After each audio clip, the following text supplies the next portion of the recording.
Namaste all of you. My name is Dr. Ritu Singh Rajpur, Assistant Professor, Jyoti Vidyapeeth Women's University, Faculty of Agriculture and Veterinary Science. Today's session name is Production of SCP by Spirulina and Yeast Estimation of SCP protein. So spirulina is generally a algae. Human and animal consume protein as a source of nitrogen essential amino acid, which have they build new structure and functional like enzymes, hormone, proteins for their requirement, and some like amino acids, tryptophan, methionine, leucine, isoleucine, lysine, histidine, and they can be synthesized by the human or animal are essential for have to supply their through their diet.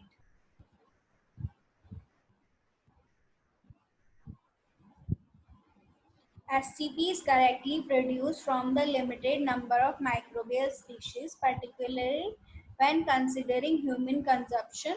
The range of source of SCP used in animal feed in border that have been proved for human consumption and is expanding. As is reviewed below, the products derived from the algae, fungi, and bacteria are all in use of under development. The production steps generally included the preparation of nutrient media possible from waste and cultivation including the solid state fermentation and separation and concentration of SCP in some cases of drying and final processing of SCP is ingredient of the product.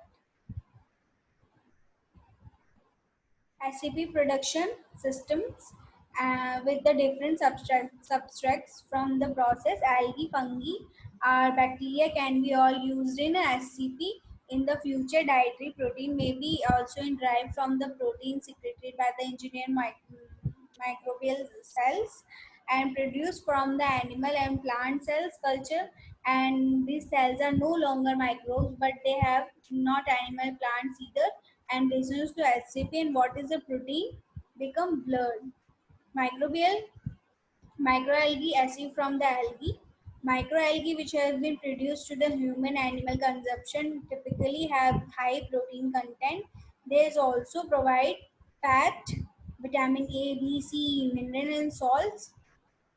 So from this scenario, first of all, from the SCP, how to isolate with the SCP, we have to culture in particular cells in particular culture media.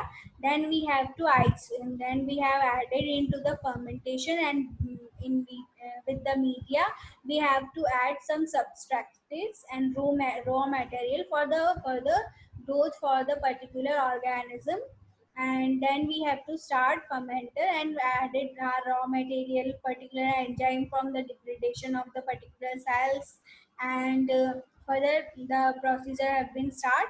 So we have further at the end we have to isolate the single cell protein from the particular we have been microorganism used like spirulina, yeast, and we have estimated the further we have go from the extraction, then further crystal formation, drying, absorption. So these are the all method have been used in this section. So now from this session we have to learn about how to be isolated from the algae and yeast, the extraction from the protein of single cell proteins. I hope you are satisfied with this session.